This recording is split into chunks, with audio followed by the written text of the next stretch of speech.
खुलवाना पड़ता है कई बार खुलवाना पड़ता है। लेकिन अगर मनीष कश्यप मदुरई से, तमिलनाडु से बिहार भी आ जाता तो बेल तो हो नहीं गई थी, बाहर तो भाग नहीं गया था, छूट तो गया नहीं था। और बेल भी होती तो कंडीशन तो लगाई जाती है, तारीख पे पेश होता है, जमानती दिया जाता है, जमानतदार होता है। वो भागने वाला तो है नहीं, यहीं जिया है, यहीं पैदा हुआ, यहीं जिया और यहीं मरेगा भी। वो कहीं नहीं बाहर जाने वाला है।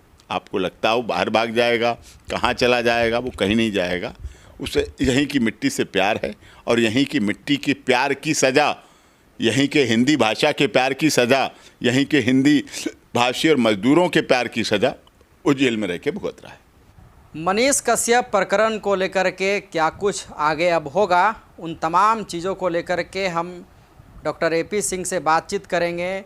सुप्रीम कोर्ट के एडवोकेट हैं। मनीष कश्यप को लेकर के आगामी 8 मई को भी सुनवाई होना है, उनमें तमाम क्या चीज़ें निकल कर आएगी और अब मनीष कश्यप का आखिरकार क्या हो सकता है। तमाम तरह की राजनीतिक बातें भी हुई कि मनीष कश्यप को राजनीतिक षड्यंत्र के तहत फंसा दिया गया। ये तरह तरह का सवाल बिहार के लोगों ने उठाया। कई मुद्दों पे बातचीत करेंगे। हमारे साथ डॉक्टर AP सिंह है। मनीष कश्यप को लेकर के सर जो तरह तरह की बातें चल रही है कि अब मनीष कश्यप काफ़ी लंबा टाइम तक अंदर रहने वाला है, तरह तरह की सवाल उठ रहा है सर। नहीं, रासुका है, थोड़ी सी टफ धारा है, लेकिन माननीय सर्वोच्च न्यायालय सुनवाई कर रहा है और माननीय सर्वोच्च न्यायालय से आशा रखनी चाहिए। अब तमिलनाडु सरकार अपना काउंटर एफिडेविट NSA को लेके दाखिल करेगी इस डेट पर। उसमें NSA को किस लिए उन्होंने किस आधार पे लगाया है, किन आधारों पर NSA लगाया है, बनाया है, इस पर अच्छी तरह सुनवाई करके न्याय होगा। निश्चित तौर पर मनीष कश्यप के साथ, जब माननीय सर्वोच्च न्यायालय ने अब तक सभी के साथ न्याय किया है तो मनीष कश्यप के साथ अन्याय क्यों होगा? उनके साथ भी न्याय होगा।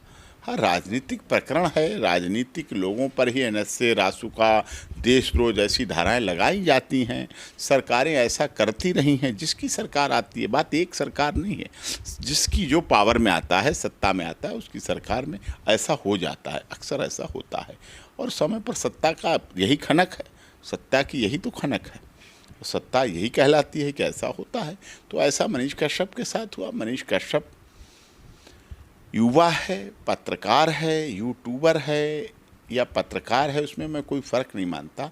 हाँ, मैं उस पत्रकार को गलत मानता हूँ जो पत्रकार पत्रकारिता के माध्यम से या यूट्यूब के माध्यम से लोगों को ब्लैकमेल करने का काम करता है, लोगों से शोषण करने का काम करता है, लोगों से पैसे वसूलने का काम करता है, अपने फॉलोअर व्यूअर दिखाकर राजनीतिक दलों से साठगांठ करता है, लोगों के साथ छल करता है, धोखा करता। मैं उसे पत्रकार नहीं मानता, मैं उसे चीटर मानता है। मनीष पे सर कि उसने राजनीतिक साठगांठ बना, राजनीतिक साजिश अलग आरोप है, लेकिन ये इस तरह से उसने किसी को ब्लैकमेल नहीं किया, किसी ने उसको पैसे मांगने की बात नहीं है कि वो पैसे मांगता था, लोगों से पैसे उगाही करता था, वसूली करता था, ऐसा तो नहीं है, ऐसा तो आरोप अभी तक तो दिखा नहीं है। मैं गरीब अमीर सब पत्रकार अच्छे हैं, लेकिन जो गलीज होता है, जो गलीजपन पे जाता है, उसको नहीं मानता हूँ मैं पत्रकार। उसके साथ सरकार को, पुलिस को, कोर्ट को सख्ती से पेश आना चाहिए, उसको दंड देना चाहिए।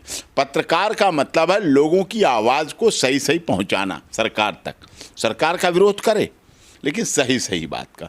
ये नहीं है किसके एजेंडे को लेके चल रहा है, क्या एजेंडा ले रहा है, हमें इतने पैसे दो, हम एक्सटॉर्शन करेंगे, हम ऐसा दिखा देंगे, हम तुम्हें ऐसा दिखा देंगे, हम तुम्हें ब्लैकमेल करेंगे, नहीं तो ऐसा हम दिखा देंगे, पैसे दोगे, नहीं तो हम ऐसा दिखा देंगे। कई बार नेशनल मेन स्ट्रीम मीडिया में भी हुआ और इस देश के बड़े बड़े पत्रकारों पर भी केस दर्ज हुए। आपने जिंदल मामला सुना है, जिंदल ने उस समय के तत्कालीन बड़े पत्रकार के ऊपर केस रजिस्टर कराया, जेल में जाना पड़ा। उन्होंने कोयला घोटाले की बात को छुपाने के लिए कि कोयला घोटाला नहीं दिखाएंगे हम अपने चैनल पर, इतने करोड़ रुपए दे दो, जेल गया। बड़े पत्रकार छोटे पत्रकार से कोई फर्क नहीं पड़ता, लेकिन सरकार का, कानून का नियम यह है कि आप एक्सटॉर्शन करेंगे, अगर आप ब्लैकमेल करेंगे, अगर लोगों को अपने चंगुल में फंसा के ऐसा दिखाना, ऐसे दिखाने का प्रलोभन देंगे तो आप जेल जाने के लिए तैयार रहिए। ये बिल्कुल सत्य है। लेकिन मनीष कश्यप स्वच्छ साफ पत्रकारिता की है, उस पर NSA लगाना, रासुका लगाना, ये बिल्कुल गलत है और निहायत गलत है और उसके साथ न्याय होगा और माननीय सर्वोच्च न्यायालय उसके साथ जस्टिस करेगा। अब तक जो तमाम चीज़ें हुई है, क्या लगता है अभी तक पॉजिटिव रिस्पांस के तौर पर? है? मिल रहा है, पॉजिटिव रिस्पॉन्स है। क्लब भी हो जाएंगे केस। मदुरई कोर्ट में है अभी, जहाँ तक नहीं ले जाया जा रहा है। हाँ, वहाँ का खाना पीना अलग है, भाषा अलग है, और भाषा की वजह से ही अंदर है। हिंदी भाषा का समर्थन करना, हिंदी भाषी मजदूरों के लिए संघर्ष करना, इसीलिए तो है। लेकिन उसमें भी अब न्याय होगा और जस्टिस मिलेगा। ये कहा जा रहा है कि नायक फिल्म की तरह हो गया है, तारीख पे तारीख। नहीं, दामिनी फिल्म में था कि तारीख पे तारीख नहीं, सिस्टम है हमारे कोर्ट का। Justice hurried, justice worried. जल्दबाजी में दिया गया न्याय भी अपनी लोकप्रियता को खो देता है। जल्दबाजी में भी न्याय नहीं मिलना चाहिए, और विलंब से भी। जस्टिस डिले, जस्टिस डिनाइल, देर से भी न्याय नहीं मिलना चाहिए, ये भी सत्य है। एक सवाल है सर, आपने भी पहले, हमने जब आपसे बातचीत किया था तो आपने कहा था कि कई बड़े बड़े चैनलों ने दिखाया, कई नेताओं ने ट्वीट किया, पप्पू यादव ने भी ट्वीट किया, तो आखिरकार सिर्फ मनीष पे ही कार्रवाई क्यों, ये आपने भी उठाया था। पप्पू यादव जी आदरणीय सांसद हैं, देश की सर्वोच्च लोकसभा में देश की पंचायत के हिस्सा रहे हैं। अब उन्हें पहले क्या लगा, बाद में क्या लगा, बात अलग है। किसी को क्या लगता है, अपने अपने व्यू हैं, अपने अपनी राजनीति है, अपना अपना एजेंडा है। अब कभी आदरणीय नीतीश कुमार जी भारतीय जनता पार्टी के सहयोग के साथ अलायंस में थे, आज भारतीय जनता पार्टी को छोड़ के लालू यादव जी के साथ अलायंस में, आरजेडी के साथ। समय समय बदलती थी। राजनीति का मतलब क्या है? जिसकी कोई नीति नहीं, वही तो राजनीति है। यही तो हमारे देश की सिस्टम है।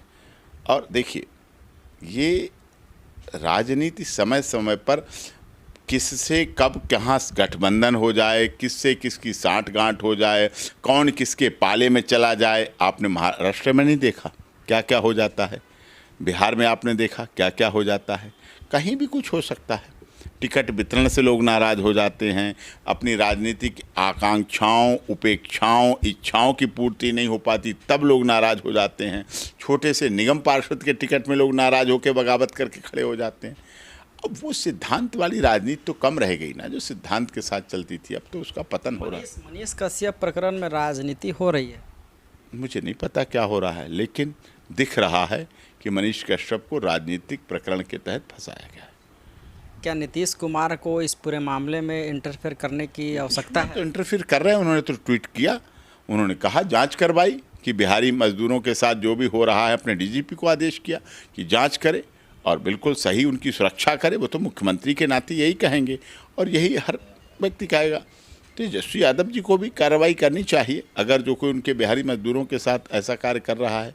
अच्छे उप मुख्यमंत्री हैं, अच्छे नेता हैं, नेता की सारी खूबियां हैं तेजस्वी यादव में, तो वो चीज़ें पूरी होनी चाहिए। जनता को दिखना चाहिए, बिहार के लोगों को दिखना चाहिए, बिहार के लोगों का प्यार हर एक का पाना चाहिए। मैं ये नहीं चाहता, कुछ लोग तो तेजस्वी यादव को प्यार करते हैं, कुछ लोग विरोध करते हैं। मैं तेजस्वी यादव को ऐसे नेता के रूप में देखना चाहता हूँ कि पूरा बिहार उन्हें प्यार करे, पूरा बिहार उन्हें सम्मान दे, पूरा बिहार अपने युवा हृदय की धड़कन माने। मनीष कश्यप के समर्थक तो कह रहे हैं कि तेजस्वी यादव को चैलेंज करना ही उनको महंगा पड़ा है, इसीलिए आज परेशानी में है। कहना नहीं चाहिए। मनीष कश्यप को मैंने प्रारंभ में भी कहा था, ये कहना कि हम सरकार गिरा देंगे, हम मुख्यमंत्री नहीं बनने देंगे, इसका कोई औचित्य नहीं, इसका कोई मतलब नहीं, इसका कोई औचित्य रह ही नहीं जाता, कोई मतलब है ही नहीं। कभी नहीं ये सोचना चाहिए, कभी नहीं एक पत्रकार को कहना चाहिए। आप देखते हैं हमारे सर्वोच्च न्यायालय में, आप देखते हैं कितने लोग इंटरव्यू लेने आते हैं, कितने चैनल के लोग लेने आते हैं, सारे आते हैं, OB बैन की लाइन लगी रहती है। लेकिन क्या है, कोई ऐसे सवाल नहीं करते, कोई ऐसा जवाब नहीं देखते। कोई किसी को नहीं देना चाहिए, ऐसा सवाल ही नहीं करना चाहिए, कहना ही नहीं चाहिए।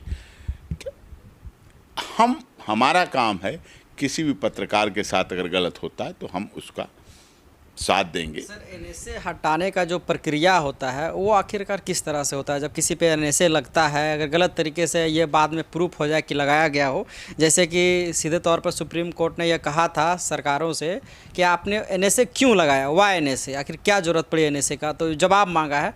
तो आखिर इसका प्रक्रिया कैसे चलता है? प्रक्रिया कोर्ट में चलती है, माननीय अदालत में चलती है, सिस्टम है, प्रोसेस है, उसके आधार पर सब चलेगा। ना तो कोई अनोखा केस मनीष कश्यप पे लगा है, ना पहली बार इस देश में किसी पे NSA लगा है, पहले भी हुए हैं, बेल भी हुई हैं, बाहर भी हुए हैं और बरी भी हुए हैं। और हमने ही कराए हैं, कितने केस बरी कराए हैं, कितनों में बेल कराई। NSA, देशद्रोह, संत रामपाल जी से 950 लोगों पे लगा था देशद्रोह, सब बाहर है, सबकी बेल हुई, सब बाहर है। ऐसा होता रहता है, कोई बड़ी बात नहीं। तो आपको क्या लगता है 8 मई को राहत मिलेगी? नहीं, बिल्कुल वेट एंड वॉच, देखते हैं उसमें क्या क्या है। सारा प्रोसेस कंप्लीट होगा तो सही होगा। रात में जो कोर्ट खुलवाया गया था मनीष कश्यप के लिए, उसको कैसे देखते हैं?